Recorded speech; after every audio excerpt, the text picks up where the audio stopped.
Dr. Roy. Good afternoon to everyone. Yeah. Travis. Hello. Hello, sir. Hi. Before I introduce our very special guest today, I just want to announce something. So due to some monthly donors we are receiving, we will be expanding the podcast. I'm going to attempt to get to 2 podcasts per week. Travis will only be able to help with 1, but I'm working on getting the second one together.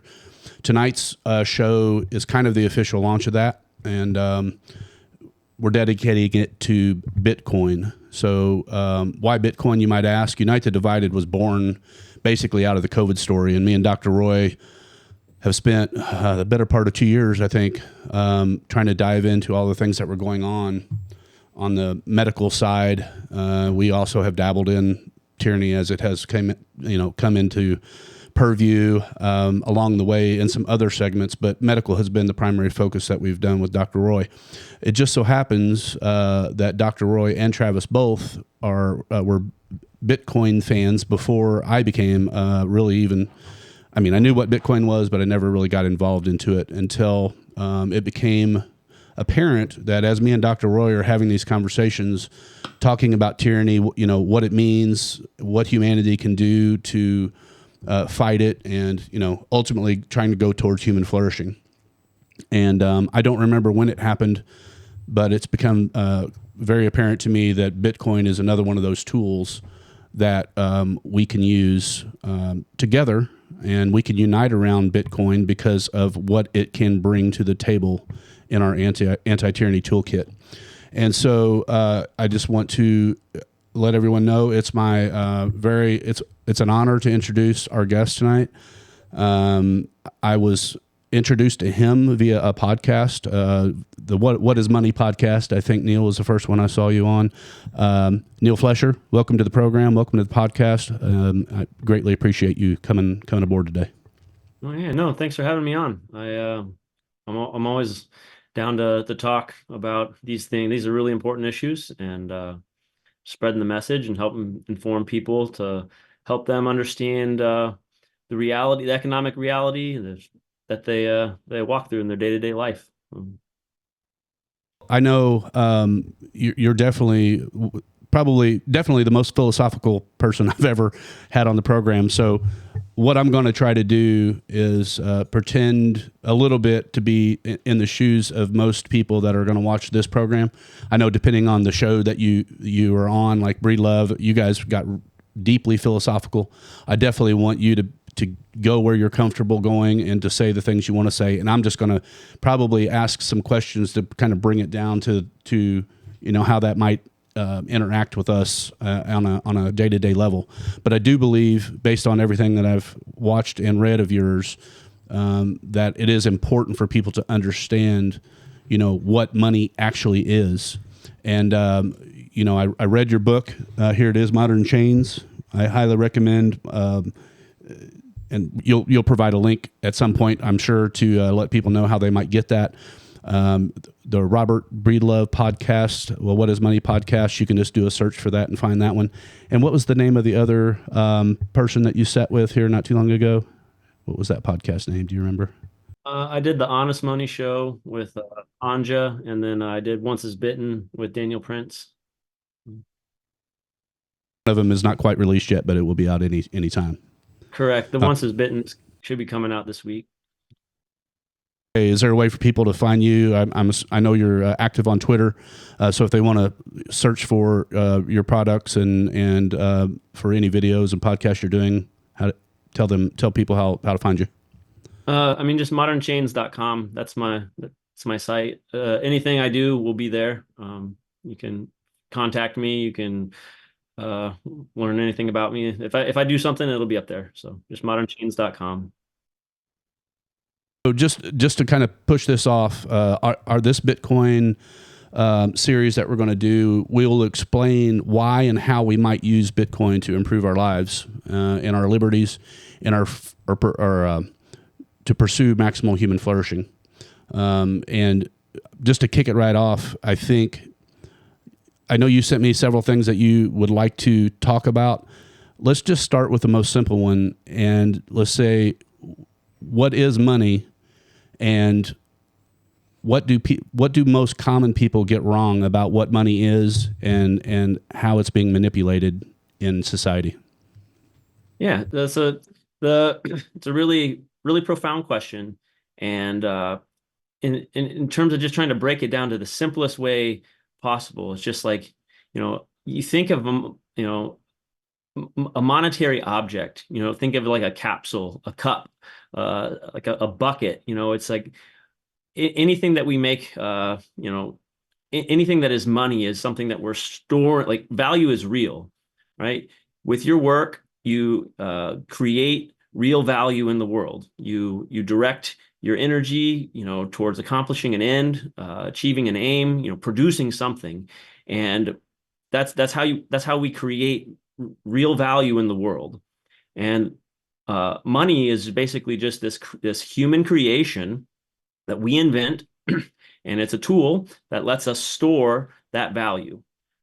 So when we talk about money, the thing that people get tripped up over the most is we're conflating the object and the value that we create. So being able to kind of keep those two wires from crossing when we're speaking is really, really helpful.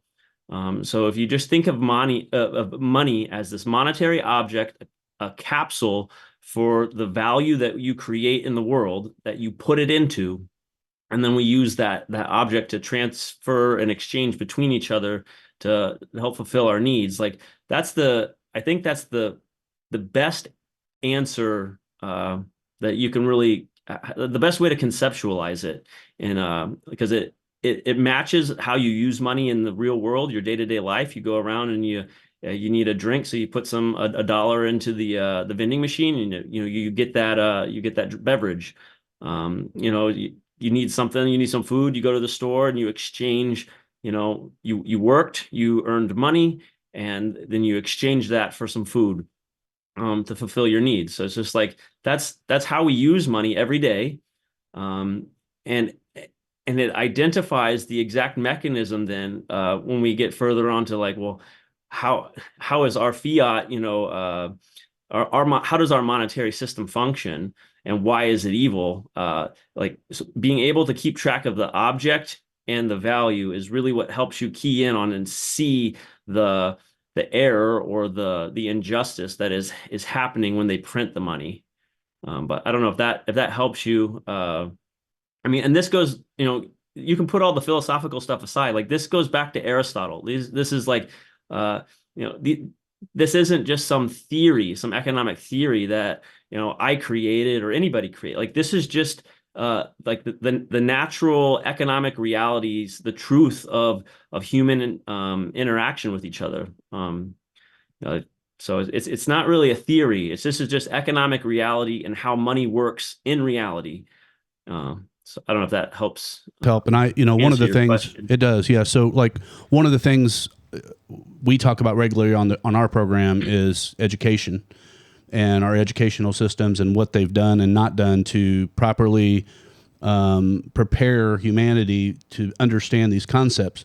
And you would think that the phrase "store of money" would resonate and people could really clearly understand that. But I think what gets lost on a lot of people is, like you said, when you do that work, if you build that widget and you determine there's a value on that, and you change, the widget for something that's supposed to hold the value for that thing that you built, the problem that we have is our monetary system is not like it's your definition of fiat means it's debasing itself. It's inflation is basically cutting the legs out from the work that you did and in your storage tool that you have, right? Is that basically what we're dealing with? Yeah. So, I mean, you could think of, like, any object can be money if, all it takes to make money is for two people to use an object to exchange, to exchange value. So it's like, if we wanted to use monopoly money, if we wanted to use precious gems or gold or silver or anything, like, yep, she sells anything. Like people create money through exchange. So anything that you and I are exchanging is is money. It's fulfilling all the functions of money, the store of value, medium of exchange, unit of account. Like, you know, but not all monetary objects are created equal. You know, their material properties of the object, you know, are more powerful than others, and that help. So some objects fulfill money's functions more powerfully than others. You know, so that you get this natural hierarchy. You know, people used to use seashells. All right, well, they have there's, you know, it works for them until it doesn't. You know, like there's those monetary properties, the how scarce it is it durable, is it transportable? Like you can come up with a list of infinite measurables, you know, that you can come up with to say how good is this money, how powerful is this money, and you know, just like like with swords, you know, the material that you make the sword of, it determines how well it performs. You know, it's like I don't need to know a whole lot about, you know, the different metals, but if I understand the characteristics of bronze versus the characteristics of steel, and I clash these swords together, like it's not a surprise that the steel sword will break the bronze sword. You know, so it's just like that's just a natural hierarchy of materials when put to a function, this monetary function. And like that's kind of why you know, so for 5,000 years or, you know, whatever, you know, gold has been the primary monetary object, has been the dominant, because it's been the most powerful money human beings have had. You know, it has its limitations and you know, and its strengths, but you know, like that's why it's not an accident that it has been money for 5,000 years. Like it's it rose to the top because it's the most powerful money. It's an object that serves those functions very well.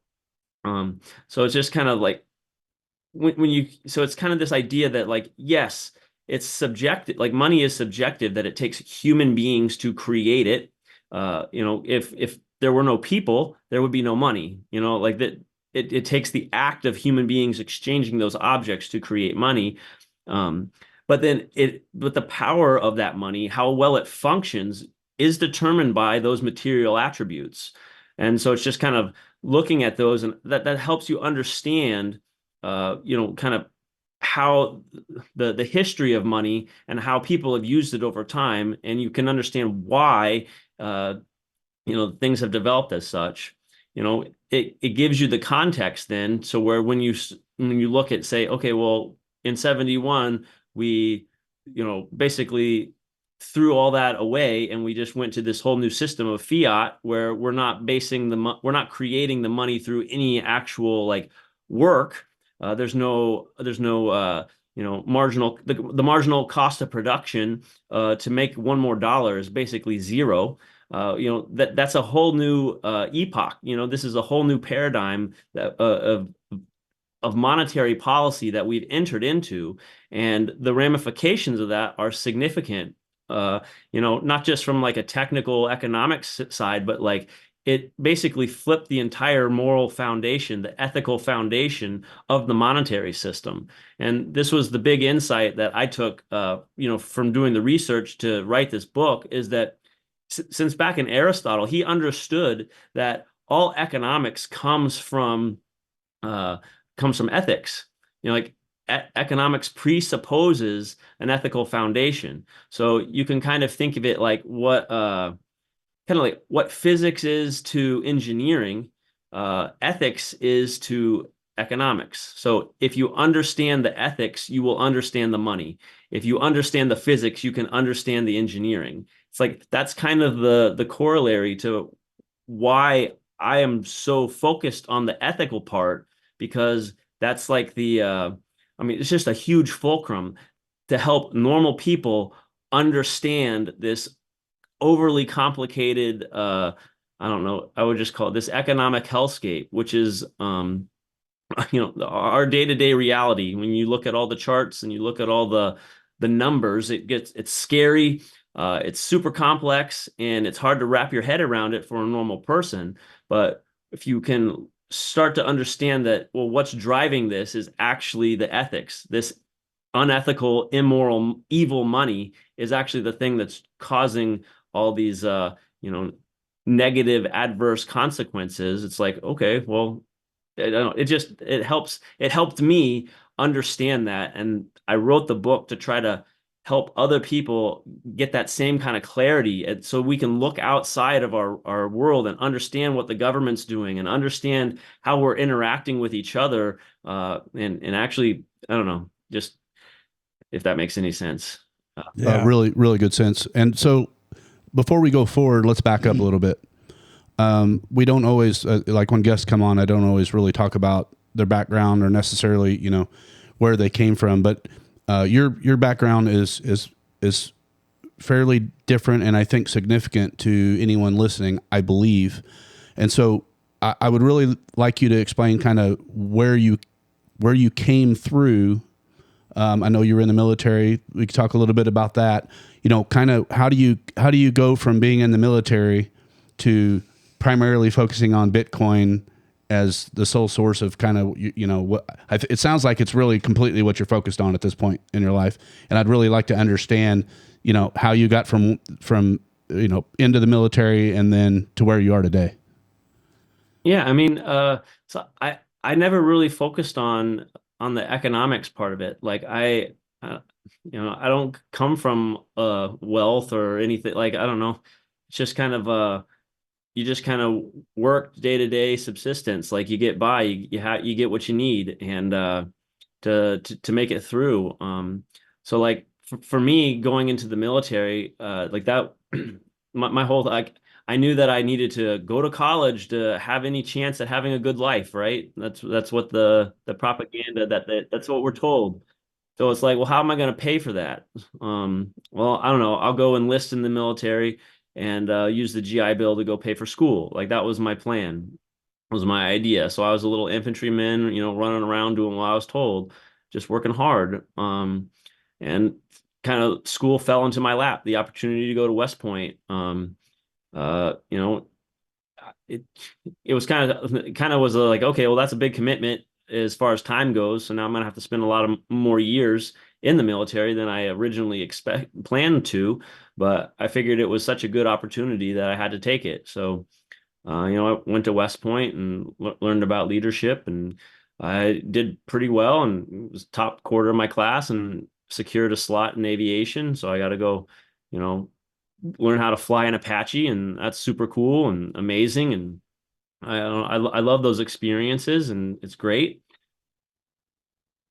Yep. Yeah. I think it's a 1/32 scale, so it's pretty accurate, but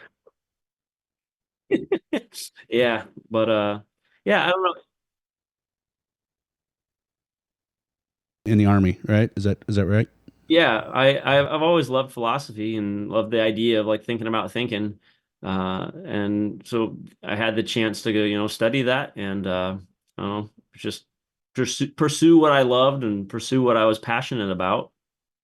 So that was nice. But my wife and I mean, I met my wife at West Point, and so we're doing the dual military thing, and we spent the first 4 years, of our marriage apart. And we finally got stationed together and had our first child, and it's just like the dual military life doesn't really work for the family that we wanted to create.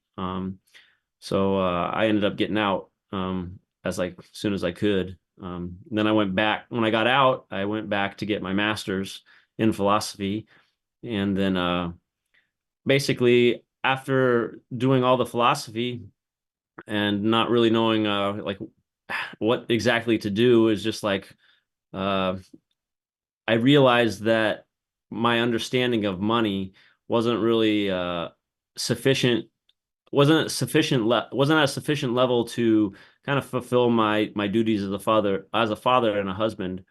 So that's kind of when I started to look at money and economics, trying to up my understanding. But I don't know. It's kind of interesting. So you go from basically a really simpleton understanding of money, you get these philosophical tools, the ability to how to approach a problem, and then with those tools and re-engaging, and it's just like going through all the economics. Like I was not actually, I didn't find it very useful, because it's like it's all theory, and there's, that simple question of what is money. There's 50 different answers, in 50 different books. And as a philosopher, it's just like, well, what's the essence of money? I need to know, I should be able to answer that completely, and simply.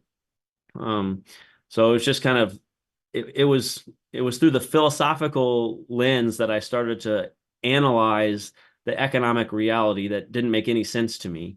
And unfortunately, I wish it was a different way, but when you get clarity on the economic system, on our monetary system, and understand what's happening, I mean, it's really scary because it's not a good thing. And I know Understand it, to be quite frank. We're told a lot of things. We have politicians, deciding they're going to spend money here, send money overseas there, and they're going to print $6 trillion to fill in the gap. And I don't think anyone, well, I know a certain percentage of people understand that has negative consequence, but really what we're just told is, well, you just owe a little more per person. And they don't talk about debasement. They don't talk about, what is really happening and going on. And to me, that is, again, trying to take it back to, you have a young child, and I have young children. You're, my youngest child did listen to your podcast with me every day. So he's learned from you. But the important part for me in this is talking to people like you that are super highly philosophical, can understand the nuances at the highest levels. And I, as an old search engine optimization tech person, I had to learn to take the most complex things and break them down to the most simple way to explain them. So you need to be able to explain it to a third grader and explain it to someone that's highly technical in the field. So pardon me if I interrupt you and I try to bring it back a little bit. I'm just trying to bring it to our audience in a way that they can bring it down to their level and understand it while understanding the high level philosophy behind it. I think it's a good connection. Yeah. So, I mean, let's just retouch what we just said. So if we're thinking of money as a monetary object that stores the real value that we create in the world through our work, through our labor, so if that's money and that's the essence of it in super simple terms, when you're starting to look at our monetary system and you say, okay, well, what's actually happening when they print it? When they're creating more money from nothing, when they're clicking a keyboard and, like you said, injecting $6 trillion, of the COVID money, or, when they're creating $8 trillion to spend on the forever wars, like where's that money coming from? And what is that doing? So, this monetary expansion, like when you understand that our monetary system is necessarily expansive, it can only grow. Like they talk about inflation, but I think that's a euphemism. It's like a technical term, an economic term that kind of obfuscates the core, actual evil that's happening. So, like, I like debasement. I like that word, because that's the word that is. I think it's more technically accurate, but then it leads you directly to the moral word, which is slavery. So we have this monetary object that you created value with, and you put that value in there. And when they print dollars and inject those into the economy, those dollars are empty. There's no actual value inside of them. They're empty monetary objects. But then we treat them as fungible. So that's the economic word for energy. Like $1 equals $1. Except that's not true. That's actually completely not true. The dollar that is freshly printed has more purchasing power than the dollar once it finally gets to Joe Schmo. So it's like the purchasing power, the value of that dollar changes as a function of time and proximity to its creation from the printer, which that it's really sad to admit that's what it is when you actually wrap your head around it. It's like when the government prints money and spends it, it's more valuable than it is when it gets to the people, and as it gets further and further circulated throughout the economy. And it's like, well, why is that? It's like, because as they create more and more money, as they expand the money supply, they're not actually creating more value in the world. So since we treat them as equal, the value that's inside those objects, the value that's already in those monetary objects is extracted out of so every dollar that's in existence has real value in it. And then when they print the money, it extracts that value out and then puts it in the new fresh empty dollar. So it's, about 12 to 18 months after they inject all this new money into the system, it takes about that long for all the value to equalize throughout all the objects. It's just like this is this was the thing that just like I couldn't unsee it once I saw it. It's like, okay, so they're extracting the value, they're extracting the fruit of your work, and they're coercively extracting it from you. It's like you don't have a choice. When they, like, whether you say, hey, don't print the money, you don't actually have a say. You just have to take it. And it's that coercion, it's that the threat of force or actual force that the government inflicts upon the entire world, because the dollar is the global reserve currency. So the entire world has to just take it, take this extraction. And what do I call that extraction? What is that? What definition does that most align with? And it's just like, from my philosophical roots, what we're doing when we're trying to define, when we're trying to identify an essence, is we're stripping away all the accidents. We're stripping away anything that, could look different or could be different. Like I have a beard, I could shave it off. Like my goatee is an accident of, my being. It could be a different way. It could be longer. It could be shorter. I could be taller. I could be fatter. Like that doesn't define what it is that I am.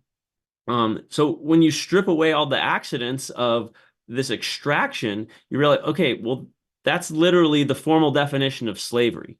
So at like a metaphysical, foundation, like the deepest understanding you possibly could have, slavery is nothing more than the coerced extraction of that productive energy, the coerced extraction of the value that you put into a monetary object, or you create with your life, with your work.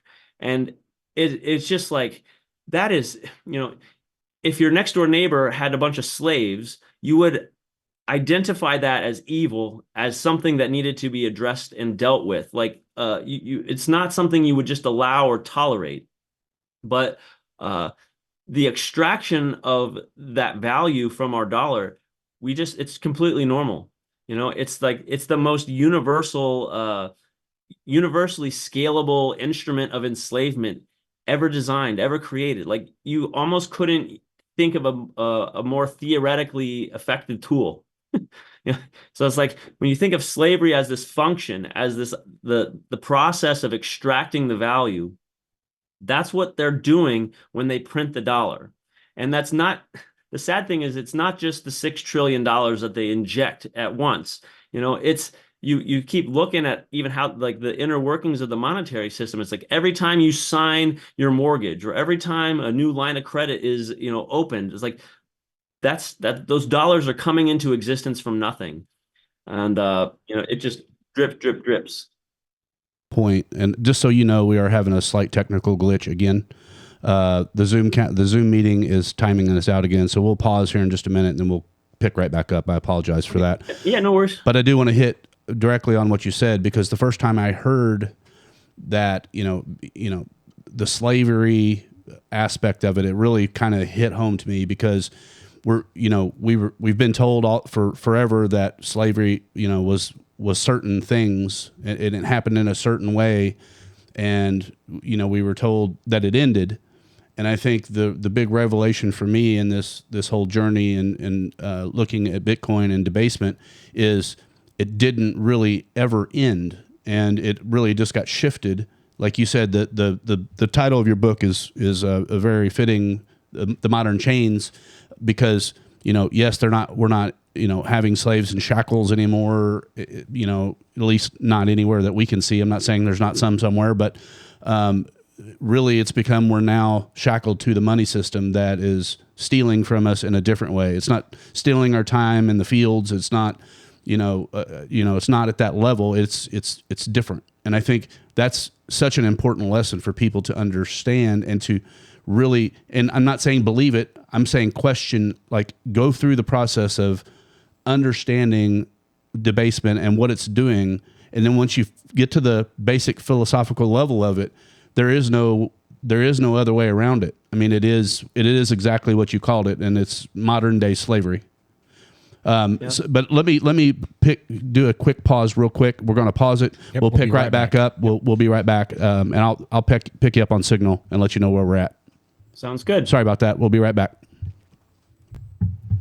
So you're just going to have to start.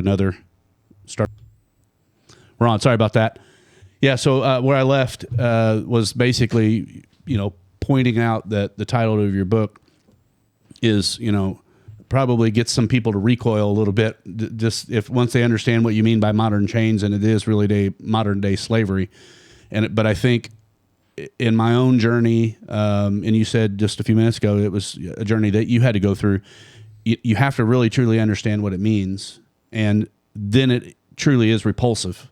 Once you can draw the connection to what slavery used to be with actual chains to what it's become, being able to tell everyone that's what's occurring and let them fight, give friction back, tell us why we're wrong. That's where you're going to get the nuanced conversations of people, I think, maybe not orange pilling to Bitcoin, but understanding truly how bad the monetary system is. Yeah, I mean, I understand that because like that's my own. I mean, I went through that process too. Like kind of like I had heard people say, "Oh, it's like slavery," and you're like, "Ah, that's just kind of like some clickbaity, hyperbole exaggeration." There is like a stretched metaphor or a stretched analogy. Like it maybe it's kind of in a a farcical sense true, but it's like when I was doing the philosophy and like breaking it down to its essence and understanding that slavery is a function, it's not just physical domination. We're being monetarily, economically dominated, through fiscal policies. They're hitting us in the exact same way, just not they're achieving the same end. They're achieving the same function, just through different means. And like that, I mean, it completely changed my life. Because like I said, I once I had that category in my mind, once I made that connection that, hey, through economic manipulation, they're coercively extracting, my work, the value that I create in the world. They're doing that for all of us. It's just like, that's not something I could unsee. And, being a moral, high character type of, trying to live my life to the highest of standards. It's like, I can't sit by idly. And like, you kind of want to, I understand the temptation to want to look the other way. I understand the temptation to want to stick my head in the ground, because if I acknowledge what it is and do nothing, then I am a coward. If I acknowledge what it is and I do nothing, I am sacrificing all the principles that I espouse, that I want to live up to. And so it's just like you come to this crossroads where you're like, okay, if this is formal slavery, I'm either going to live up to my morals, live up to my values, and not stand for this, or I'm not, and I have to change who I am. And member, I mean, I know you swore an oath to defend your country, and at the end, Yep. and I think I heard you either say this to Breedlove or in your other podcasts that I've seen, basically you said, what is worth dying for, and when you go into the military, you're signing up to be, in danger all the time and potentially die at any moment. And so, when does that stop? When you leave the military, you swore that oath to protect your country in whatever way you knew, you feel like you need to. But this is, this particular subject is not something. it's not something our government talks about at all. I mean, they print and spend money like we were talking about a little bit. There's no auditing really. There's no balance.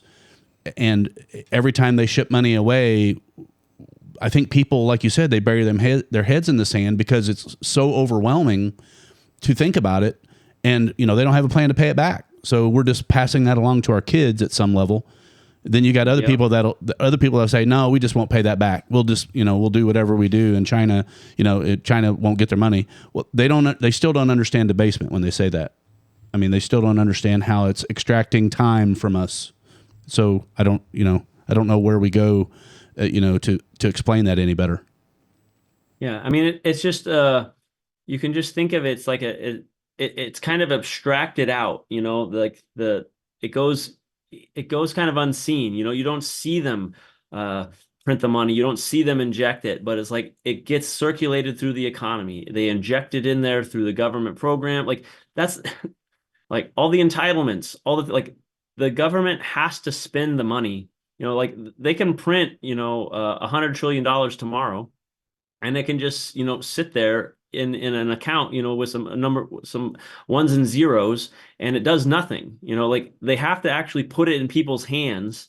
They have to put it into the economy to get it circulating, to keep the whole charade, the whole illusion, just to keep it moving. Like if it stops, it pops, and it's just like that's why, you should never be surprised, like the too big to fail type of thing. Like there will always be a crisis big enough to justify what they have to do to continue the charade, except it's just we're in a positive feedback loop. Like I don't know if you've seen like those little videos of the bridges in these positive feedback loops. It starts small and it just gets crazier and crazier and crazier until it all comes down. And it's just like, that's what our monetary system is stuck in. It takes more and more and more printing, more monetary expansion to keep the thing kind of moving forward. And the Stress just flows down to the people, and they don't really understand why. And, we're blaming politicians, and I guess it is kind of their fault. If they know the truth about what it's doing, they've sworn an oath as well. And so I don't understand how this isn't just something that we're forced to reckon with. We need to all be able to ask the question to our politicians and to our leaders, what are we going to do about this? But, I think why Bitcoin to me became a potential solution is we don't have to ask permission for it. And I want to just make sure that we got Travis and Dr. Roy in here. So if you guys want to jump in at any time, if you got a question based on anything that he's saying, it'll be a little bit different for Neal because I think you've done mostly one-on-ones. But these guys know more about Bitcoin than I do, so I don't want this to be just all my questions and whatever. But for me, I do actually kind of have something. So we were talking about. Well, you were talking about the government, and I mean I think that's why we were so pro Doge. The idea of trying to cut some spending back, try to get back on track. I mean, we had some hope. For a minute, and then it all just kind of didn't happen. Well, it did expose that stuff was getting spent, and it was just going to nowhere. So that's true. That's happening. That's definitely true. So my concern, and it honestly just hit me. I never thought about it until right now when you were talking about that. Is if enough people move to Bitcoin, what is that going to do to the governmental debt and that too big the possibility of failure? Or is that even a possibility? Am I thinking about it incorrectly? But if enough of the citizens do decide to use Bitcoin, or really any coin, if they want to use other altcoins, but Bitcoin would be the most sensible, would that cause a governmental destabilization of the finances of what they do? Unless, of course, they decide, I guess, to go Bitcoin as well. But I mean, I don't know, Neal. What are your thoughts on that? I mean, so as people adopt Bitcoin, just kind of jumping ahead to even why Bitcoin solves that problem, but just assuming that it does.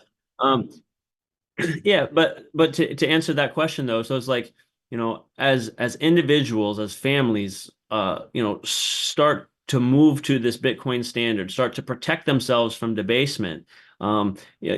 That just makes the positive feedback loop it accelerates this. So whether or not it's a catastrophe where like I don't reject I reject the idea that when fiat dies, it the entire economy, the world stops.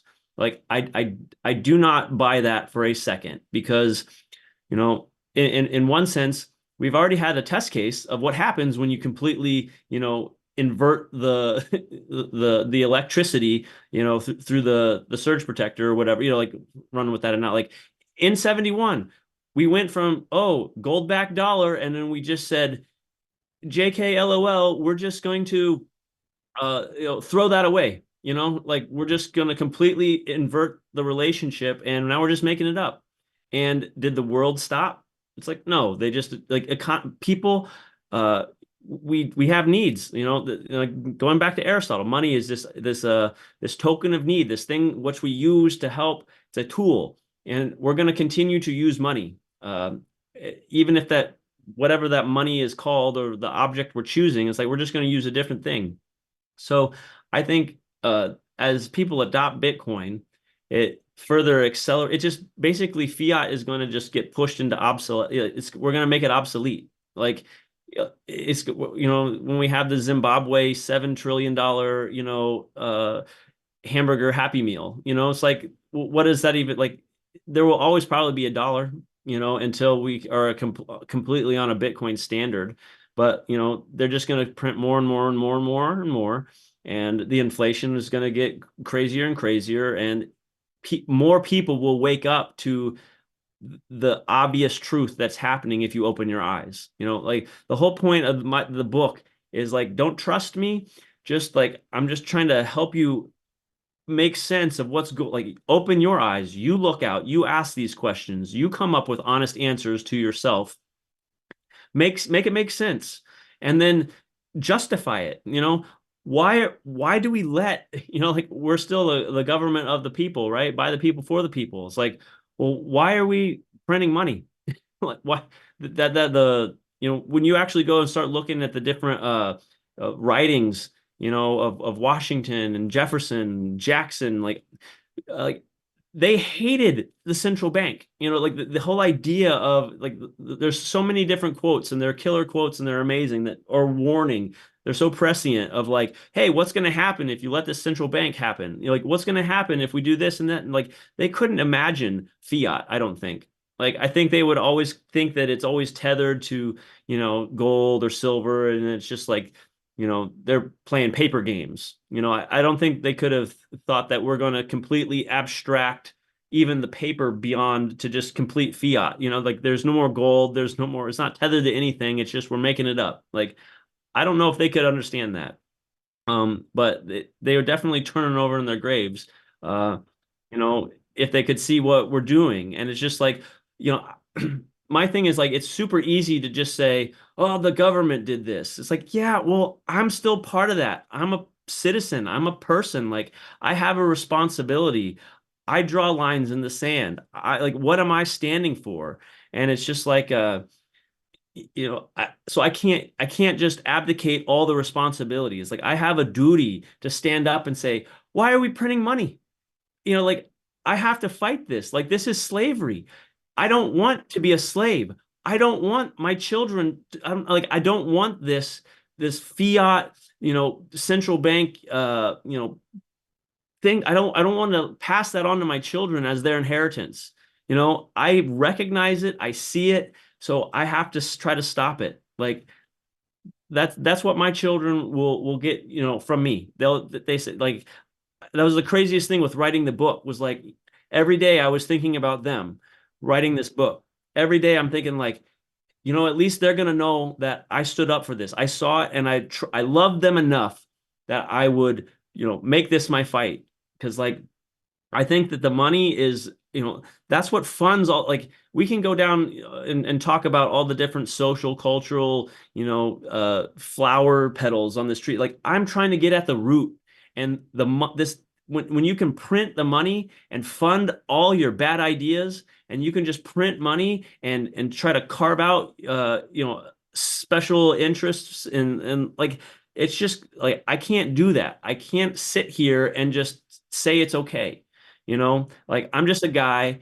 And, when I wrote the book, I tweeted out at every single senator, every single Republican, every single House of Representative, like asking them to justify debasement, like Trump and Vance, and like I tweeted out at everybody. Like I know it's such a stupid, insignificant thing because I know they probably don't even see it, but it's just like I had to take an action to say, like, look, I'm just a guy, but I can do this, and they can ignore me, and that's fine. But eventually, they can't ignore everybody. Like we take this down to our local level. Your family is important. You orange pill your family. Get them thinking this way, not standing for debasement, not standing for slavery and letting it go. Talking to your neighbors, talking to your community, your local community, starting a podcast, like That's the reason talking to why. people. Yeah, that's the reason why we're sitting in this room together today, Neal. And my journey was fairly similar as when COVID erupted, and it something didn't seem right out of the gate. And I told my neighbors, I'm the guy that are always like, oh boy, what's he thinking now? But it was like I knew something was wrong. I can second that. They really are that way. Yeah. They came over the other day when you were here. But the moral of the story is I knew that my gut reaction was this.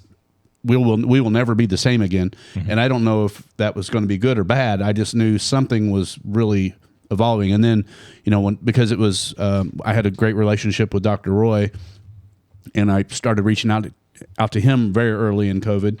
And he's always been one to respond. And I don't know where he was in the level of where I was, but it's like it just takes one more person joining, hearing something enough times and using. We talk about informed consent a lot on this program, and because he's a doctor, I'm not. All I'm doing is saying I'm listening to these other doctors. Do your own research. Here is a doctor. He's giving you some research, and go do your work. You got to go do it. And I think you're hitting back again on this. Like, there's a line in the sand, and my children cannot be slaves. And I'm sorry that's a harsh word. It sounds like I can see people recoiling like, oh, it's not anything like that. Well, they've never been in a third world country whenever the currency has collapsed, because we've had it pretty cushy here. And I know Dr. Roy probably has something. Did you have a follow up? You wanted to say something, Travis? I know you had your finger up there for a second, not his middle finger. he usually saves his middle finger for me. No, that's just when I see you driving by. No, so I understand everything that you had said. I think the difference between the 71 situation and what we're talking about now is in 71 the government said this is the change that's happening, and now I think it's us saying this is the change that's happening. And my initial question was just if the government didn't go along with it, do you feel that it would cause governmental like city-state structural issues, or does it just mean if enough of us adopt it, they just are going to have to follow suit and adopt it? That was more where I was going with that, I think. Yeah, I guess I'm more hopeful and optimistic, and I think that the government goes where, like, they follow the politicians, even though they're serving their self-interests, like they want to be elected too. And when enough people are like going to Bitcoin, like you can even see with this last election, like, Trump had to pay homage to, crypto and Bitcoin. Like he had to say the right things, and like the Bitcoin community is a powerful political I don't know, demographic or whatever you want to say. Like they have some swing. And I mean, that's what honestly I think the craziest thing is, like, so when you think of these monetary objects, and it's like the ethical, like it's just what's happening between the dollar, fiat, and Bitcoin is it's an energy transfer, right? So ethical money is more valuable than unethical money. Like you can really think of it just as that simple. Like it's all the energy and the value that's been stored in these dollars, it wants to go to Bitcoin. Like, 'cause it's the objectively superior monetary object. It's storing that. So as this energy transfer is happening, like that's why Bitcoin's price goes up and to the right. Like it's volatile, it's crazy, but like you look over time and it goes straight, like straight 45. And you're like, why is that? And it's like, if you're looking at it from an economics lens and you're trying to, oh, what's the macro and what's this? It's really hard to explain because there's so many, but when you look at it ethically, it's so simple. You're just like, yeah, the unethical money, all that energy is flowing into the ethical money because it's better. Like it's just an energy flow state. When I throw the rock off the mountain, it bounces and I know it's going down to the bottom. I know where it's ending. And it's like, that's how I think of Bitcoin and the dollar. Like it's that energy transfer, this moral transfer of economic productive energy. So what does that do? Well, it means the early adopters or the people that move to this Bitcoin standard, the people that start using Bitcoin as the monetary object to which they're going to store all the value they're creating, well, they're going to become more and more powerful. And it's like those are the people that are going to make politics. I think in the future, like it doesn't like the idea that it takes money to get elected. It's like that's true. Like you have to run a campaign, you have to go put yourself out there. And right now, it's as such that the people that are closest to the printer have all those perverse incentives to they have that power. Well, that power is going to get taken away from them, and there's nothing they can do about that. Like, so as Bitcoiners come online and start becoming powerful, potent, actors in the political space, like I think that's one way that you could even think of like uh, maybe it doesn't all come out, if the government does, move to a Bitcoin standard or, stops this tyranny, I think that's how it is. It's because we arm wrestle it from them. Like, and so I don't, that's a possible, solution or course of action that, things play out. And I hope I would rather see that than, everything fall apart. But I'm here for whatever happens. Like I just want to make sure that I'm standing on my values, on my principles, and I'm not going to be on the other side. Bouncing around a little bit, and I know your other conversations have probably been much more, from structured from here's where we are and here's where we're going. We bounce around a little bit more here. I don't know if it's we're all squirrels chasing cats, chasing squirrels, or whatever we are, but Yeah. I know the natural question for me and for a lot of people just thinking about it, because there's all these different cryptos out there. There's people speculating on certain ones versus others. There's ones that have failed completely. Some people ended up in jail. The question comes back to me, and like I think philosophically, or at least my gut tells me Bitcoin is the best. But from your philosophical angle, and I know you talk only about Bitcoin, really. Kind of tell us how you got from not thinking about Bitcoin at all to looking at all the different cryptos and potentials out there, and maybe why you went towards Bitcoin. Yeah, so I kind of coming back to touching on these points. So it's like, so I did this philosophical analysis of like trying to understand, what is money? And then I looked at our monetary system and I tried to understand it. And I took, this philosophical approach to what is debasement, and realizing that, okay, well, the problem is that our monetary system enslaves us. How do we fix that? They enslave us through debasement, through the printing of money. So that's the problem, so I had the problem very, very clearly identified, and I understood it at a deep philosophical level.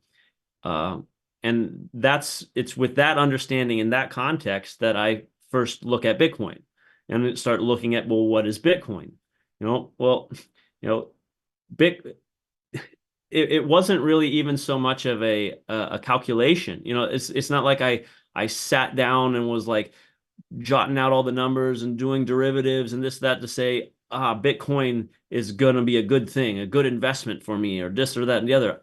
I recognize that it can't be debased. It solves the whole trust problem with the monetary system, which is the exact hole that, that's the exact problem with our monetary system today. So it was like this moral recognition that like this ethically, in, I don't want to say it's ethically perfect in the sense that like no one could ever do anything wrong with it, but it's a tool that is founded. Its origin is ethically perfect. You know, they talk about it in like in the Bitcoin circles as like the immaculate conception. You know, it's just like this.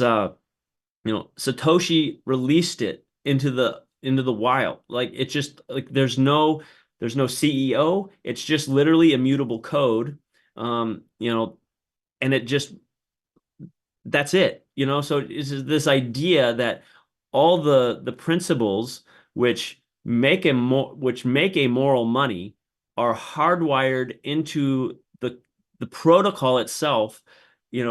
Like that is that's the I don't know. For me, that was just like the thing. That was just like you take all the principles that make money moral, and you hard code it into the protocol itself, and you don't allow, like you arrange the incentives as such that those uh those principles can never be touched unless, through the consensus of all. So it's like you're having to, the only way that those like the 21 million or the only way that changes is if everybody cut against their own self-interest. It's like, and that's like that's not going to happen. So it's like it's this unification of individual self-interest with collective good. Like kind of coming back to this idea of tyranny. Like I like Aristotle's kind of definition of what tyranny is. It's like, it's the pursuit of private interest, private good at the cost of common good. Like, so it's like when individuals that should be serving the good of all are pursuing their own self-interest. Like that's what tyranny is, and it comes in many different shapes and many different sizes. But you see it with whether it's King George, and like whatever, or you talk about COVID, or you talk about debasing money. Like to me, these are all just manifestations of tyrannical principles, and like we should be pushing back always on that. Like that's our duty as an American, is to be ever vigilant and fight tyranny when it rears its ugly head. Because but again, so that you have this, like Bitcoin is anti-tyranny, because it aligns the common good with personal good. So when I'm running my node and I'm chasing after my self-interests, it doesn't come at the cost of us all. It doesn't come at anyone's, the cost of those private good or those common goods. So it's like that's an amazing thing. And I don't think we've really ever had that in a, like we're trusting that our leaders do right by us. We're trusting that we have, moral, righteous enough people to not, to not print the money or to not debase me, and it's like, well, you don't have to trust that anymore. You can just use Bitcoin. And that's a really powerful idea. So you mentioned it, and I've got a shirt that I wear sometimes that says decentralize everything. And the interesting thing to me, looking at Bitcoin versus other different cryptos, is it's been, first of all, it's been around for a long time, and it's had the weight of the world trying to hack it, prove it wrong, and basically shut it down, to the point where we're in 2025. And I know, even me saying this, the fact that Donald Trump had mentioned it in a positive way, or his sons are talking about it and showing up at Bitcoin conferences. And now I just saw a clip. We're not sharing clips today because the clip machine ain't working. But Elon Musk had said something positive about Bitcoin. He mentioned Bitcoin over all other cryptos, but as it pertained to AI, because the one concern of super intelligent AI potentially would be able to hack, Bitcoin. So that hacking it would make it corruptible because there could be theft. And I think him stating with confidence that it's a mathematical situation. It's physics and math. And he's like, I forgot how he put it in an Elon kind of way, but he's like, super intelligent large language models don't do math better than math can be done. It is just what it is. Yeah. And I mean, that's what he put. Roy, do you have anything to add on or any question you want to go towards here? Not really. I just wanted to tell Neal that I too am a veteran. I spent 11 years in the Air Force. Many of those were air rescue. I was a flight surgeon in the Air Force. I'm also trained in internal medicine and lung disease. And the military put me through college and medical school, so I had a lot of, had to pay that back. I had at least 8 years, and I gave them an extra 3 before I got out. And I had a private practice here in Evansville that started in 2013. And along about 2018 was when I heard a lot before that about Bitcoin, and I said, it's play money. It's like Monopoly. But it really got me after some of my friends were actually mining Bitcoin here in Evansville. And they're not doing it anymore because it's way too expensive to power. The power and to do that. But nevertheless, I got into crypto in 2018, and I stayed away from Bitcoin for a while. And then finally, I started moving towards Bitcoin, and not to say that I don't have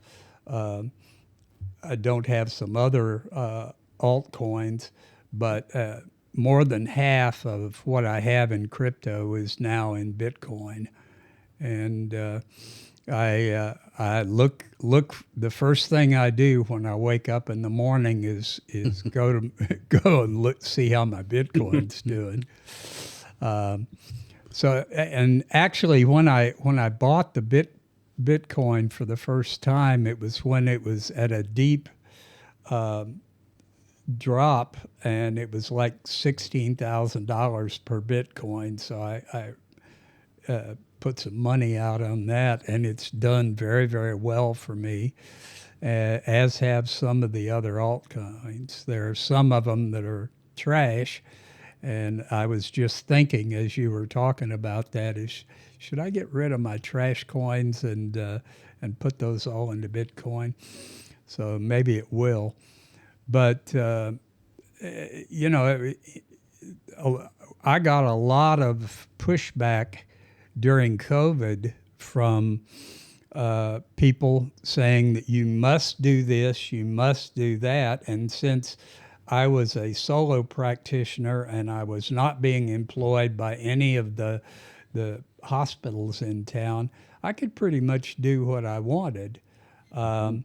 So I looked at what the people were saying in other parts of the world about COVID, and I was one of the first people in town to adopt the use of ivermectin for the treatment of COVID, and I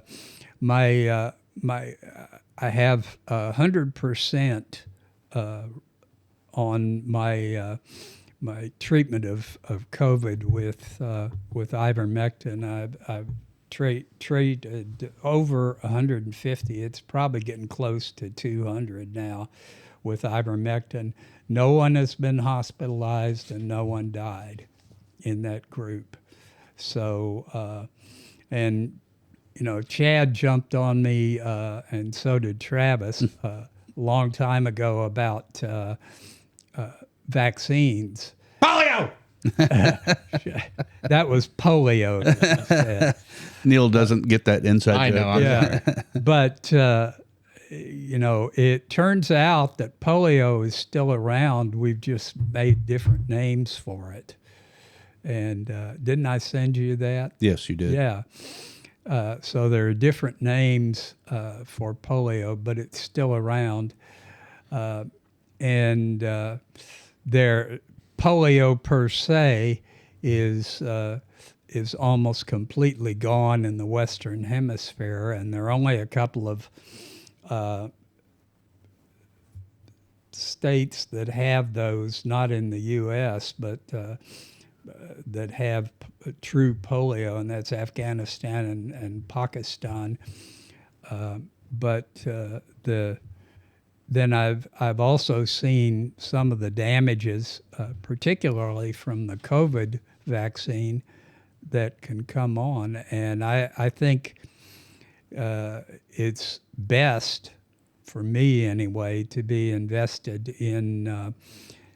No, obviously, I'm not going to put all my money in crypto, but I'm going to start. I actually did that 2 days ago. I put more money into my crypto, and I bought more Bitcoin. Well, I think our decentralized everything moniker goes across several things, and it's touching medicine and money right now because I don't know how you got through the whole COVID scenario. I know you've had military, and I don't even want to go down that rabbit hole with you and understand what you had to go through during that window of time. I know there was a lot of pressure and forcing, and I think the decentralized everything worked alongside of the medical side because Doc was a decentralized doctor, so he was able to make decisions for his patients and not be completely directly attached to the hospitals, which was good for them because he could look at the information from all around the world and give them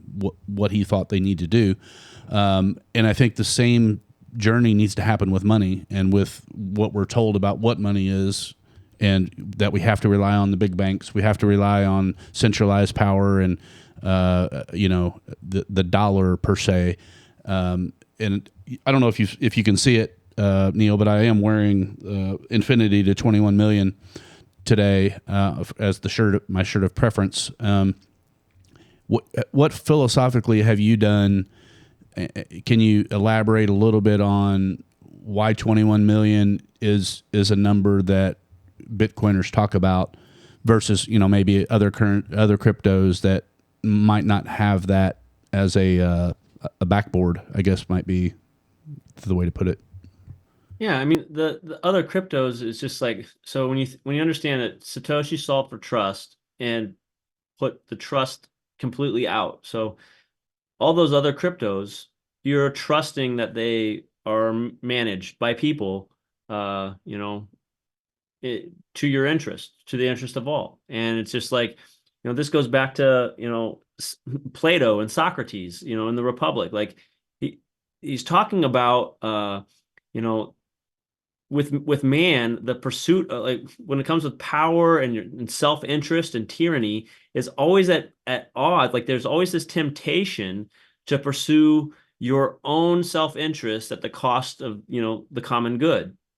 That's always going to be a thing to deal with. And, so I don't know, you could look at any other crypto, any other altcoin and say like, oh, well, it works fine now.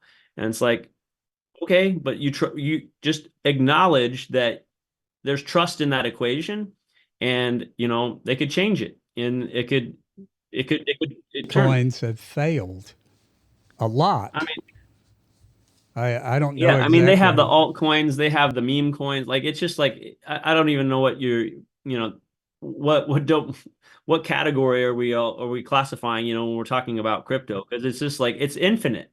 Basically it is. There's no cap, there's no nothing, and everybody comes up with a new coin. I think the big thing is like, when you think about like the fastest, like you just don't understand the problem that Bitcoin solves for if you think these other cryptos are going to be better money. Like in the book, I even talk, like, I completely understand that there's niche cases, like there's use for tokens, like there's niche use for other tokens. Like when I go into an arcade and I want, to play their little games and I have to buy their little tokens to play those games, that's fine. Like, but that's in their domain, and that has a very a very specific narrow use. Whereas like the use case for Bitcoin, it's purely it's just money. Like that's its use case. That's what it's for. So, understanding that, like, what are you doing? What are you trying to use the token for? So if you have some other tokens, some other altcoins, and you want to gamble with it or speculate, try to trade them and like do all that, okay, like go for it. It's freedom, like you do what you want to do. But if you're looking to save, if you're looking to preserve the value you've created in the world, there is no better monetary object to put that in than Bitcoin. So like, I don't, it's kind of funny. Like the price of Bitcoin is actually the most uninteresting thing to me. I don't care if Bitcoin was $10 billion a coin tomorrow. My action doesn't change at all, because even at 10 billion a coin, I ask myself this question: what better monetary object exists for me to store the value that I create in my day? And that's Bitcoin. So whether, if you got in, super early and it was, or during a bear market, or when it's like super low, it's like, great, or whether it's super high, like it doesn't matter. Like to me, there's just no other, I don't know the future. That's kind of the beautiful thing about the volatility of Bitcoin, is like, it's just kind of like the demonstrative proof that there's no breaks. There's no outsider exerting force to speed it up or to slow it down. Like, it's just freedom. It's just people doing with their money that they want to do. Like, it's just completely the Wild West in that sense. Like, if I had 80,000 Bitcoin and I wanted to sell it right now, I could do that. If I wanted to, I got a $5 tip, and I wanted to save that money for a rainy day, I could put it in Bitcoin. Like, that's, it's just like, to me, that's perfect. I don't want breaks, and I don't want people injecting, rocket fuel into the system. Like, I just want the free market to do its thing and let people live their lives. So There's one country that has adopted Bitcoin as its coin, and that's El Salvador. And to everything that I've heard about El Salvador, they are thriving. Yeah, I'm trying to connect Neal and Dr. Jack Cruz. Dr. Jack. Yeah, Yeah. he lives there. Yeah. So, no other country, to my knowledge, has adopted Bitcoin as its coin, So I suppose they still have things there that comes from their banks, but even people who don't have a lot of money in El Salvador will buy 1/10,000th of a Bitcoin and watch it go up. That's right. yeah. Well, that's kind of the cool thing too about, adoption, and how I like, I have this like, this was kind of my thinking with the book, was that, they say, oh, you have to do 1,000 hours of research to understand Bitcoin. And it's like, well, maybe that's true. Maybe you have to go do 1,000 hours of economic research to understand the economics of it. But you're already a moral agent. You're already sitting in reality, and you can just open your eyes and you can see and recognize the moral landscape. So my hypothesis was that everybody that could get Bitcoin through economics probably already has. And this is Bitcoin is something that I think everyone needs. It would help everyone out. So, I don't need to just write an economics book. I need to write the moral book. I need to make the moral case so that the common person can just open their eyes and recognize that. I wanted to pass on that same recognition, because that was powerful. I wanted to bring people along on that journey so that they could see that too. I care more about, onboarding 1 million families to Bitcoin than I do about $1 million Bitcoin or $10 million Bitcoin. Like, I don't care. Like, the fiat price doesn't even matter. It's about giving families a sword and a shield to protect themselves from debasement and then to make themselves a potent force to be dealt with. Like you think about, so if you say El Salvador, like they're a community, they're a nation, and they're gathering around, this big bonfire of Bitcoin. And it's like, me as a Bitcoiner, it's like, you write a book and it has your name on it. And, I'm giving up privacy to advocate for this publicly. And to me, it's worth the risk because somebody has to do it. And, as we live our lives as Bitcoiners, we're going to attract people too. Like, I'm not getting debased. All right. No matter what the government does, they can't debase me. So that's, it feels amazing. You want to talk about freedom, like just understanding that I don't have to worry about the day-to-day politics of DC because no matter what they do, it's like I'm outside of that system.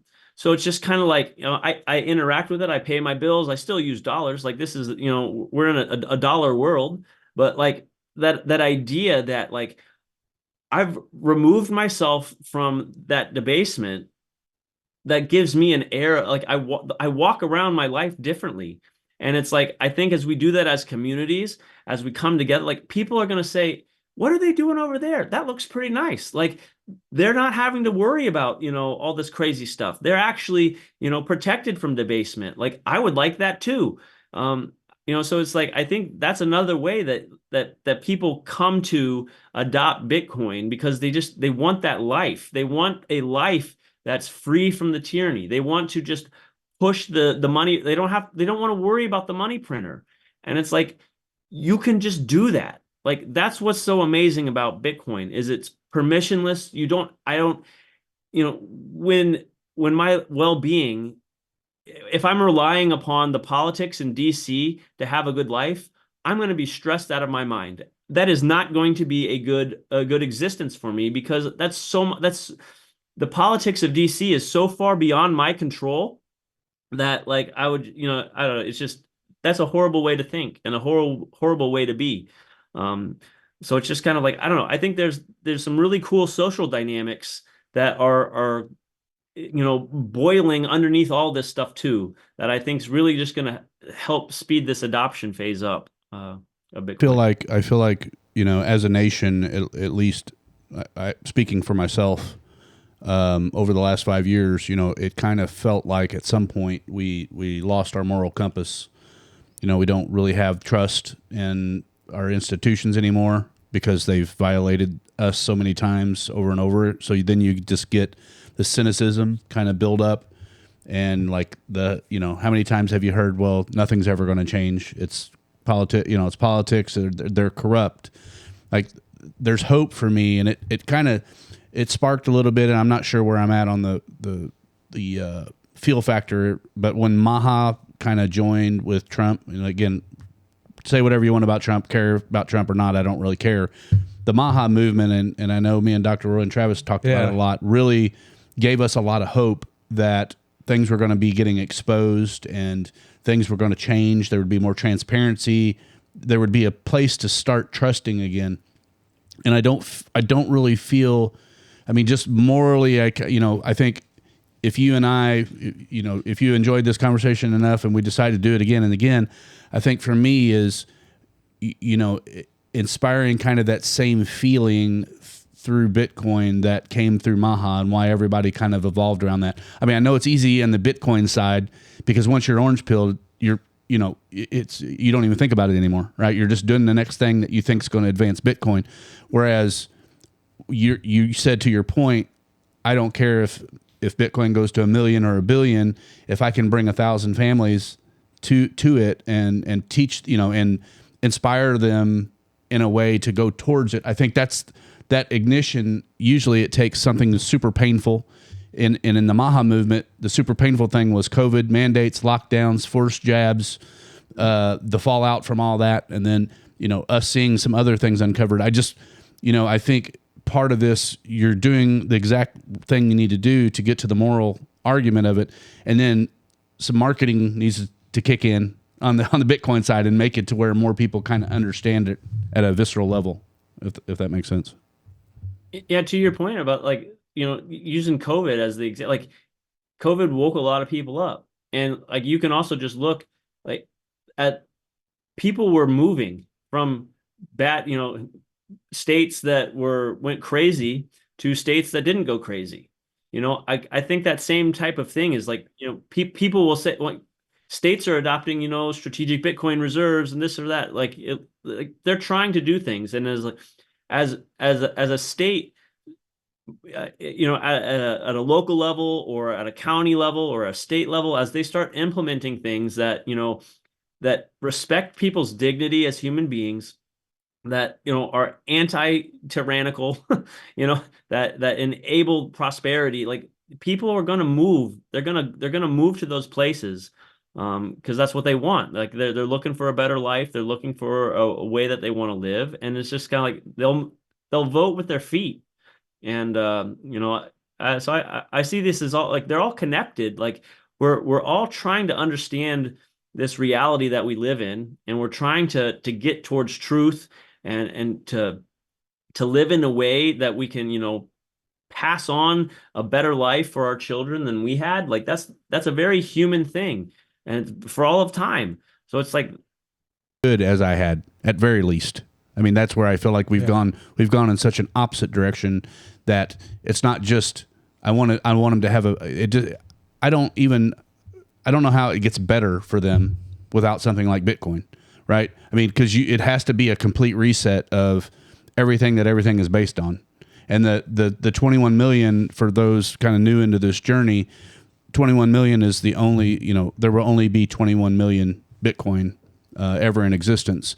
And so everything else has to bounce itself off of that number and kind of realign. And you mentioned it before, like the free market does that if you don't have, money being inserted in where, that money hasn't really been earned. It's just added, because then you have people that can just go throw money at this thing and, it's not really resetting as it should. And I think that's the real, I'm interested to see how that journey goes. Like I said, I'm going to be following you and following others and trying to tell that middle story.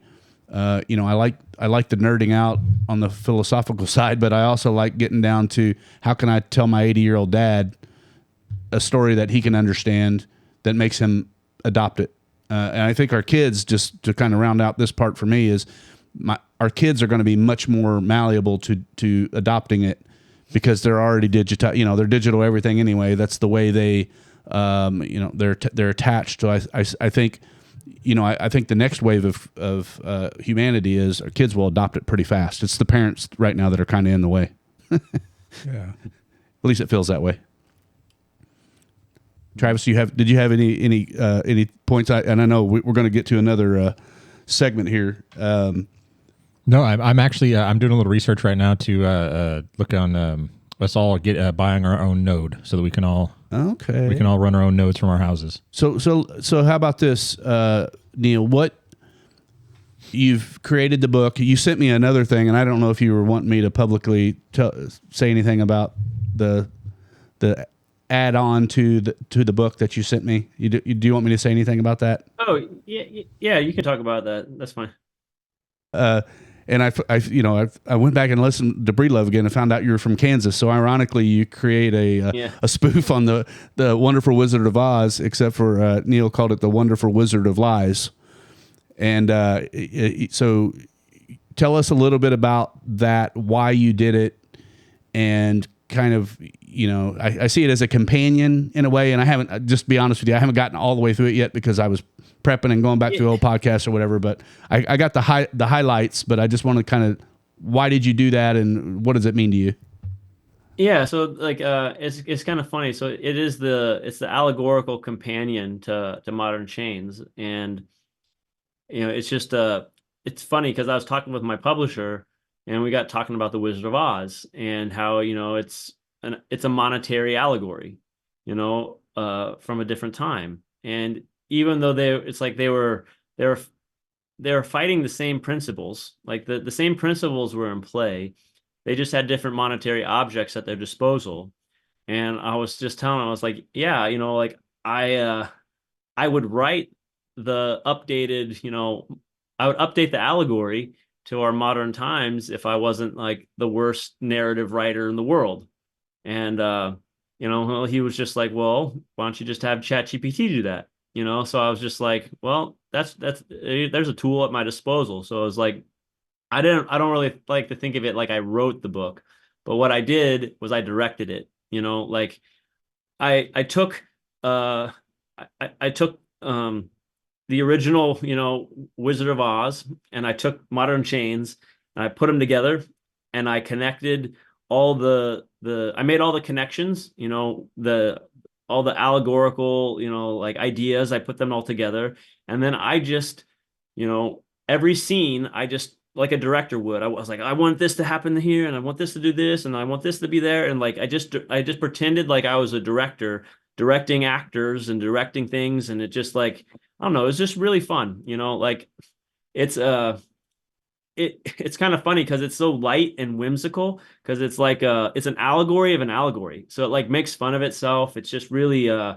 know you have so much creative liberties to do, with this type of an idea, which like compared to writing Modern Chains, which was this super heavy, it was I don't know, it's dense, it's hard, it's like, yeah, it's not as much fun, so it was like I don't know, I kind of joked around, it's like, if you got done eating like 10 pounds of bacon and then someone gave you a nice light slice of lemon cake or something, it's just like it's such a different thing. But I was just like, maybe not everybody can I wrote the book for anybody, like Modern Chains, for anybody to read, but it's still a different type of book, and I was like, everybody knows the Wizard of Oz. I can still convey the same principles, so maybe that's something that other people would another tool for another job. And it's just Working on that storyline or potentially enhancing it from a storytelling perspective, because I'm I don't like relying on AI for everything. I mean, it's a little spooky in a lot of ways, but at some level, for telling the Bitcoin story, as I said, like I think it would play off much better in like a movie plot or a story or something more whimsical and lighthearted, and like you could just draw connections. But and reading through something is great, but like video and movie, there's something about watching a movie and how it touches you, and hearing the music and the connections, the characters and all that you don't get through reading a story. Really, I mean, a lot of people don't. I think some people enjoy reading much more, and I'm kind of in the middle there. But what are your thoughts on maybe expanding or other people doing things like that? Oh, I mean, I would love to like I would love people more creative than I to run with these. Like I don't care, like I just care about the message getting to people. Like I don't care how it gets to people or who says it. Like that doesn't matter at all to me. I just want people to understand the truth, to understand the economic reality that we all exist in together, so we can actually live an abundant, prosperous life. Because I don't know, but yeah, like I'm a philosopher. I am not an artist. I am not like that's what I didn't mind using Chat GPT to help me make this, because like I literally couldn't write a story that anybody would want. I like my children, they come up with better stories than I do. So it's like, yeah, I have a nonfiction brain. I'm a philosopher. I do logic, and it took everything of me to take the philosophy, like, because I went deep into the philosophy, and I tried to pull it up to an accessible level with the book, and like that took everything for me. And that's really all I have to offer the world, as far as what my skill set is and what I can do. But other people write narratives and write cool stories and create real characters and that type of stuff. Like, I mean, I'd like to read them, but I can't. My brain doesn't work that way. I can't. I don't know. I can't articulate that story that anybody would want to read. So, I think everyone should read the book. I watched the podcast. It's very philosophical. I think I might have told you I tried to include my dad on part of that. We were going to our lake property a couple hours away, so I tried to clue him in on it and listen to that along the way. And the philosophical side of it was over his head in a lot of ways, but I was really kind of getting into it. And then bought the book. As soon as we got to where we were, you convinced me to buy the book. And once I read it, again, it took me to a whole nother level of understanding, but also what people, I think, have to understand about what debasement and actual slavery is in the modern day, because we're divided. The name of the podcast is Unite the Divided. And I know we're not going to unite everybody. I'm not asking for, I'm not thinking everyone's going to join a kumbaya party and we're just going to have all kinds of fun. I think you have to unite with people that have a similar vision and have a moral compass. And I feel like a lot of our kids kind of have been awoken even, and I think the moral compass is coming back, but it's going to take, people like you and me continuing to talk, even though you approach it from a completely different level and philosophical, and I'm more from, okay, I simply don't want my kids to be slaves. And it doesn't go any further than that. That's not philosophical because I understand what slavery is. But I think, I guess my next question to you is like, where do you go from here? I mean, I know you're kind of promoting the book. Obviously, you want as many people to read that as possible. We're gonna try to help you with that. Kind of where do you see yourself going from here? Like, what's the next step for Neal in the journey of modern chains and Bitcoin? Yeah, well, I've just honing this message and trying to get it in the how I think about this and conveying it to other people is a lot different now, having done some podcasts, having talked to other people. I'm always going to be trying to refine this this craft of talking to people and communicating these messages. It's in right now. Yep, reps. And what's funny is the beautiful thing about the debasement is that it is universal. So you talk about, well, what can unite us? It's like, well, the abuse of being debased, that unites us all. So it's like, to me, that's why I think it's such an interesting, that's why I'm so focused on it. Like, I don't care about any other social issues than this, because I know if you have $1 in your pocket, I'm speaking to you. That and that universal kind of advocacy, I think, is super powerful, because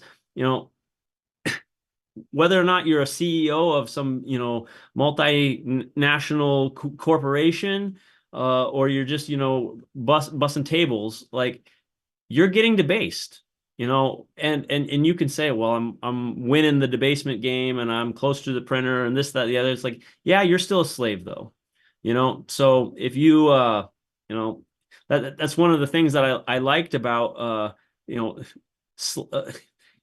I started reading Frederick Douglass, because it's just like I found him so captivating, because like, here he was an actual slave, back chattel slave, historical slavery, felt all the abuses, understood all that stuff, and he wrote about it. And it's not the, I guess, what do you say? He drew upon this like kind of psychological classification, or I don't know what the right word. He talked about the social dynamics of the slaves and this distinction between the house slave and the field slave. And he talked about how, those in the fields who felt the lash, knew the condition of their being with a searing clarity. And he compared that to the comfortable house slaves who sat close to the master's table and got to eat the master's scraps and got to, sleep in a soft bed, and how they were some of the most ardent, fiercest enforcers of the slavery, because they felt that their status and their proximity to the master, they didn't want to risk it. They didn't want to, the idea of being deprived of that quote unquote comfort to go out into the field was worth them defending slavery itself. And it's like, that is the dynamic, the social dynamic that we feel here too. We don't have a middle class, like that's the thing. The printing, the debasement has hollowed out the middle class, because we basically have those with appreciating assets and those without. And if you don't have appreciating assets, you are just taking the full front of all the debasement. And, that's why housing is unaffordable. That's why, that life that we say, oh, we wanted to give our kids the same life, is, vastly going away from us. It's not becoming it's not something we can even like strive for. We just laugh at the idea that, oh yeah, they're going to have a better life than us. Well, why is that? It's like, well, these dynamics are still in play. And like, as the middle class gets hollowed out, the people that are close to that printer get smaller and smaller and smaller, and the underclass, the people that don't have those assets, get further. We all will continually grow. So I don't know. Sorry if I'm just rambling all around. Let me see if I You've land that. actually hit right on kind of one of the things I wanted to touch on. Several other podcasts, some related to Bitcoin and not. We've been talking about whether there's a housing crisis or whether there's truly an affordability crisis, and that's something that local to state level politicians use to try to get funding and programs for affordable housing. And I think it's a good concept to think about, but what's important to me is, and where I think our kids are going to feel the brunt of this unless we change something is, it's great to think about, we bought the house at X and now it's X plus number of years because the values continually go up. And that's great because a lot of people are that's their nest egg, so to speak. That's where their money is being stored, is paying a lot of money towards a mortgage, right? And you get a little bit at the end and you think it's a great deal, when in fact, if you just bought Bitcoin instead of having that mortgage, you'd be a lot better off. But I guess my point is, this story to tell, I don't know how much you talk about this, from the housing side of things and how mortgages are attached, where they come from, where they go, and what that does. Like, it sounds like a great plan to the person that's selling their home at the end of their life, but when you're selling the home and the houses are continuing to go up and up and up, that makes it unaffordable for an entry level person to come in and think about even buying a home, because everything is so jacked up in price that it eats up most of what they earn just to live, right? And don't even get us started on energy here, because we're having a massive energy crisis, and we're getting we've got a monopoly here in our part of the country, and it's actually based down in where you are right now, but we won't talk about that. But again, it's an affordability crisis that we're dealing with, and not the lack of homes, so to speak. So I don't know what you have on that, or what you might be able to contribute, because what I'm trying to do is, like, let's make the argument what the argument is. We have to get to the root cause of what's causing it and tell it like it is, and quit stacking things on top of it, which it seems what these policies are doing. Well, the first thing, sorry, I hope I don't step on top of you there, Neal, but the first thing I would say, since I was in the mortgage industry, is that it's not as much of a nest egg as you would think. Because think about, okay, so you have to pay interest on the loan that you get, right? So let's say, yes, during COVID, you were able to get like 2.5%, 3%. I have a 3% right now. I refied at the time. Everybody that that you would utilize that.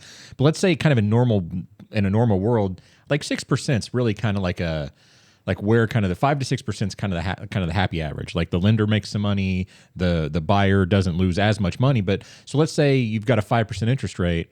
Well, over time, how much money gets lost? What is the buying power of what you're losing in debasement? What does that cost you? It's probably in that same vein, if not more. And so really, you're still kind of losing money. Like, you could have put, you buy a $100,000 house, you pay $270,000 over the course of 30 years or whatever. That I don't know the math. I'd have to do that math.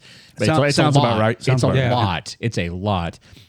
And then, so yes, you have this nest egg now, but the amount of money you've paid to get to where you are in that nest egg is probably not as much as it would be as if you just, well, like you said, put it in Bitcoin. But even if you just held on to it, you'd probably be at about the same spot, really. Except you wouldn't have anywhere to live. But so the nest egg you're talking about, kind of at the end of the road there. I mean, yes, there is money there, kind of like Neal was saying. That's your cup, or that's where your value is.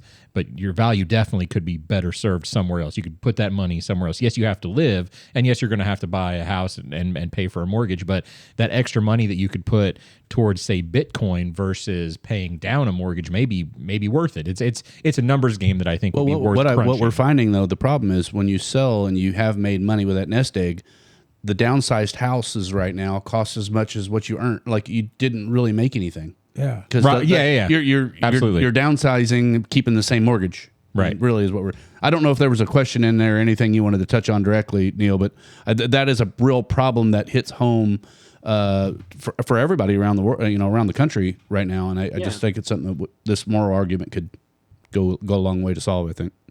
Yeah, so I can speak to this a little bit. So I don't, I didn't put this stuff in the book because this is like really getting into the economic side of understanding what's happening. And the book's really about trying to push the moral case. But I dove into all the economic stuff, originally before I even founded Bitcoin. And like that's the crazy thing. So most people don't even differentiate between nominal terms and real terms.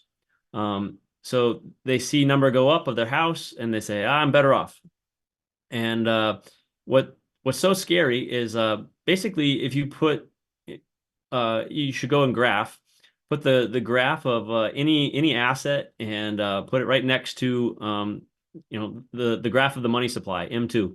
And basically when you put all of housing into real terms, basically when you adjust for debasement, when you adjust for the inflation of the money supply, housing is flat. So housing has basically just treaded water. So when you talk about a monetary object and you talk about the value in it, if I have 5 empty glasses and I take 1 glass of milk and I pour 20% of the milk from the 1 glass into those empty glasses, I have 5 more cups of milk, but it's the exact same amount of milk. So it's just like, that's kind of what's happening. You look at your house and you say, oh, my house has literally doubled its value, its price in 5 years. But it's still the same house. You've not actually created any more value.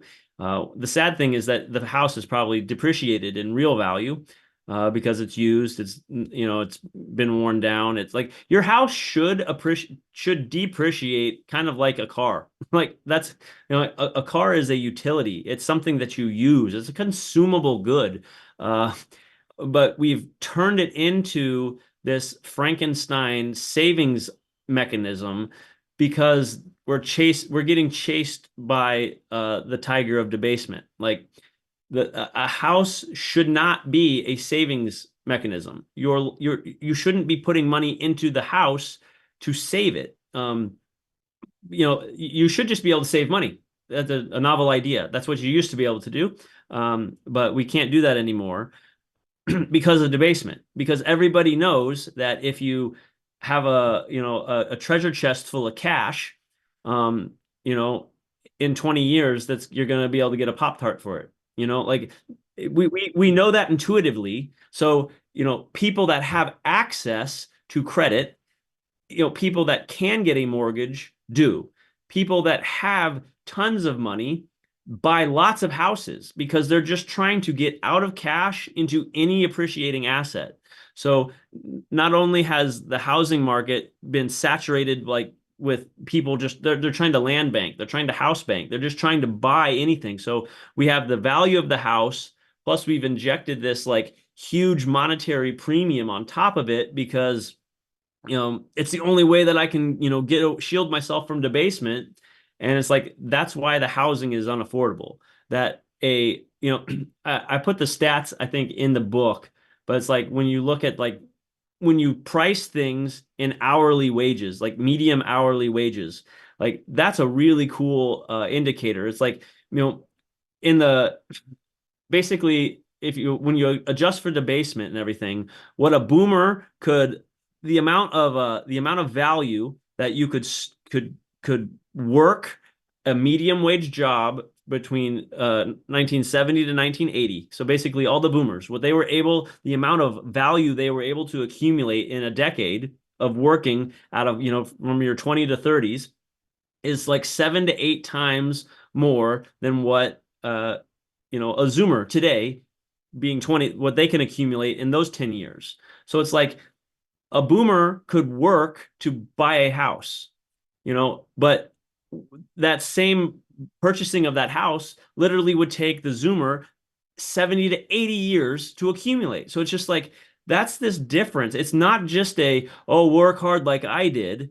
It's like, when you understand what's happening with the money and how we've severed the connection between the creation of value and the creation of money, that's why you can no longer work to get ahead. You can't work yourself to purchase the house like the boomers could, because the money is different. It's not the same. And it's just like, that's a very, I don't know. Like, I'm not saying it's not like a woe is me or this or that. I'm just like, that's just the economic reality. The world that existed in the 70s to the 80s to the 90s, like, we are so far removed from that like they're not comparable. It's not even apples and oranges. Like, it's just like we're in completely different categories. So I don't know if that kind of answered that question, but that's kind of the economic side of what's actually happening here. We have, it's this nominal, the debasement of the money. It's such an insidious, really corrupting thing that when you look at the effects and you start, it touches all the things, and that's why like, it's the root. So I don't know. Sorry, I'll just land it there. Being the only boomer in the room, I can You can represent. I can represent here. And the first house that I bought was a very small 2-bedroom house in Birmingham, Alabama, and it was not in those days. It was pretty easy to buy, and I wasn't making a whole lot of money because I hadn't finished my fellowship yet, but I still could afford to buy that and get a mortgage. And they say, "Oh, he's going to be a rich doctor one of these days." Well, it didn't turn out that way, but I don't know, if your millions in Bitcoin, it might have turned out that way. well, I don't have a million. And Neal, I keep trying to tell him to spot me some sats, but he never sends me anything in Bitcoin. I don't understand it. Why? You're the hodl king of the world over there, aren't you? No, I'm doing okay. Let me put it that way. There you go. Well, Neal, so whatever, I know, like I said, we did jump a little bit all over the place, and hopefully you agree to come back and talk again. I think we've learned a lot about kind of the questions that we can go back and forth on. Absolutely. What have we not touched on maybe that you feel like you want to readdress, or maybe do an overarching, where we started? I know we talked about, like, here's the phases of where we are, and like we need to talk about these things, but any stone unturned there that we need to drop into? Nothing that I can. It's been a good conversation. It's been fun to talk about. The entire, like, just trying to boil down the entire book, like in 2 words, it's just justify debasement. Just have enough curiosity to look out your window and ask honest questions about what's happening, and ask about what money is, ask about what debasement is, and like that. Those are the questions that are really going to drive us forward. Because, like, whether, like, our education system and our institutions, like, if we could force feed that moral question that you like, justify debasement, like, if every student coming through in school, I don't know what a good age to start talking about that would be, but like, for them to understand that creates the social energy to actually drive change. And if that's them adopting Bitcoin on their own, and they can all code when they're 12 years old now, so if they're able to create new Bitcoin products and release things out into the world that are successful, get paid in Bitcoin, have that savings building up that's not being debased. I mean, I think those are the conversations for my own kids. I'm like, go get ASAT, just to understand what it is. And it's a micro piece of money right now, but it could be worth something pretty significant someday. You don't know, but I guess that's for me. Like, I think my conversations with you moving forward will always be, I'm going to be paying attention to what you're saying, the conversations that you're having, and what you're trying to wrestle with and on your own. Meanwhile, bringing you back to the level of, we have to teach people along the way of where, what we need to do to justify debasement or to remove it. You mentioned a really cool thing when you just said, get paid in Bitcoin. And like, I think maybe here is something worth just talking about briefly. So it's like the beautiful thing about Bitcoin is that for you to pay me in Bitcoin, or for me to pay you in Bitcoin, we both have had to create value in the world, and we come together, we bring that value to the table, and then we have to consent to exchange, and you only consent to an exchange that you benefit from. So it's like, that means it's a win-win situation. I mined the Bitcoin, meaning I went and I got the electricity, and I did the mining, and I did all the stuff, and I did the proof of work, and I was issued that Bitcoin, and I have it.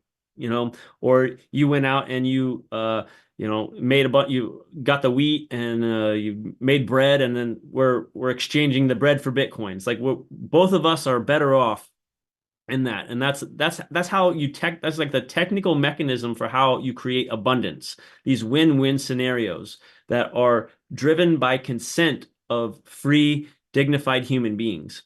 It's like, well, when you contrast that to fiat and what's happening, it's like, when the government prints that money and they spend it, they have not created anything.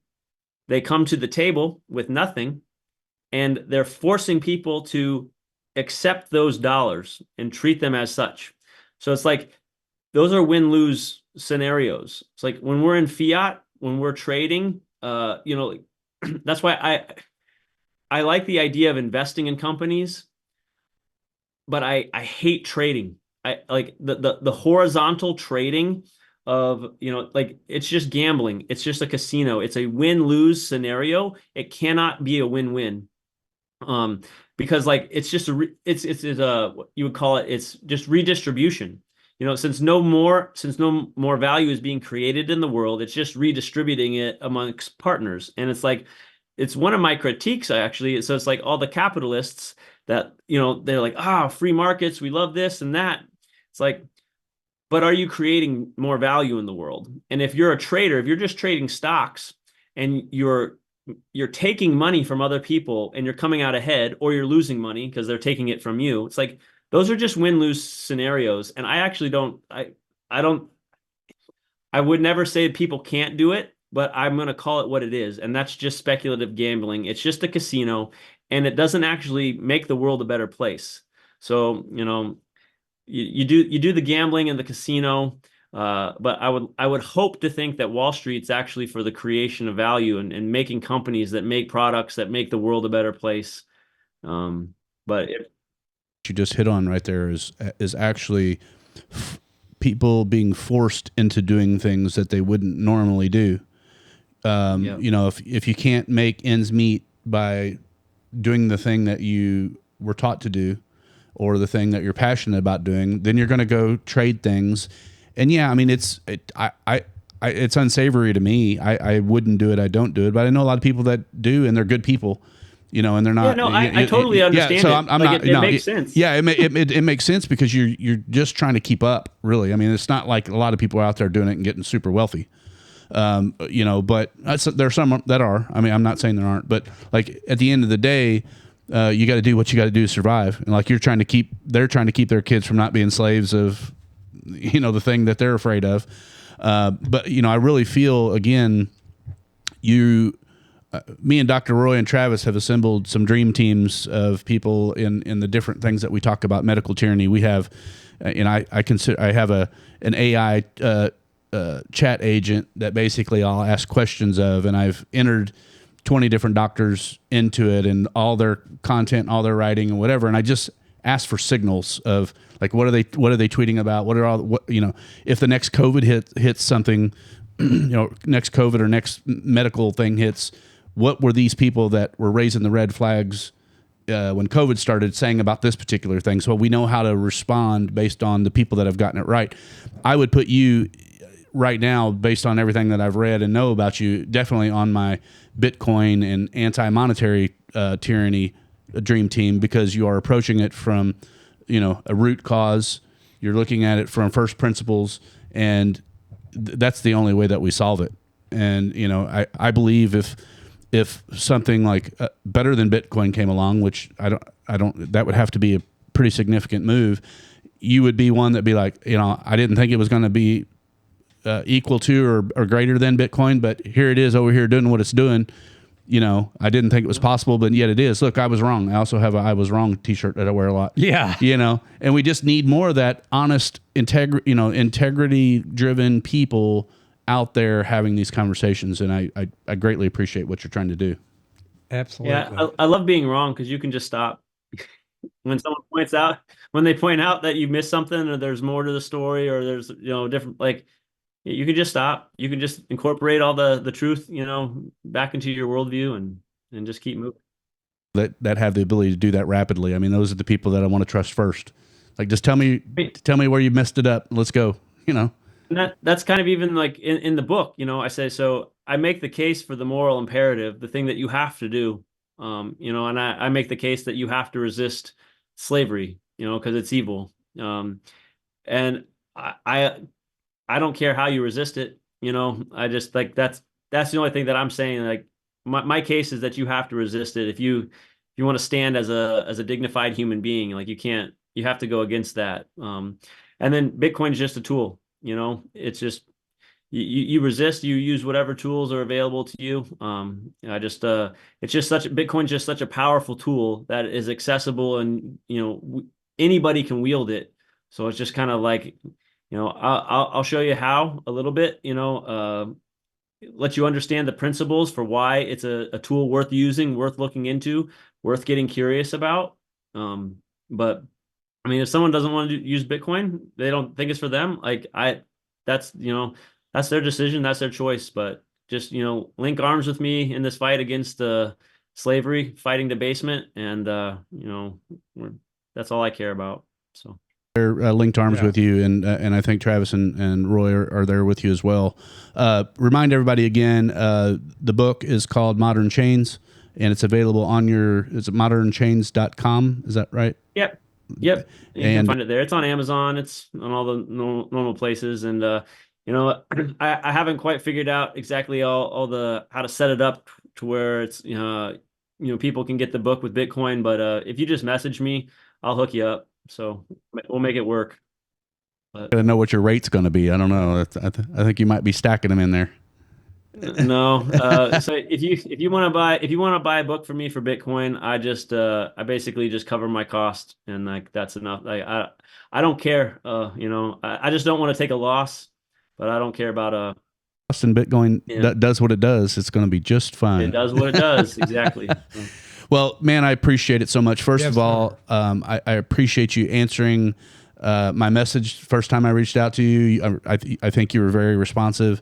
I was a little surprised because, I reach out to people from time to time, and you oftentimes don't hear back. But, I mean, everything that you said in the podcast, everything you've said since makes me, again, just know that you're one of the players that is going to help us solve this thing. And hopefully we can agree and find another path to talk again at some point. And I just want to thank you for your time, and thank you for your patience with our technical difficulties. Yeah. I would fire Travis, but he's not getting paid. Yeah. So can't fire him. I don't know what's going on. No, all seriousness aside, I appreciate you, Travis, as always. I appreciate you, Dr. Roy. Love you guys. Thanks again, Neal, and we'll see y'all soon. Yep.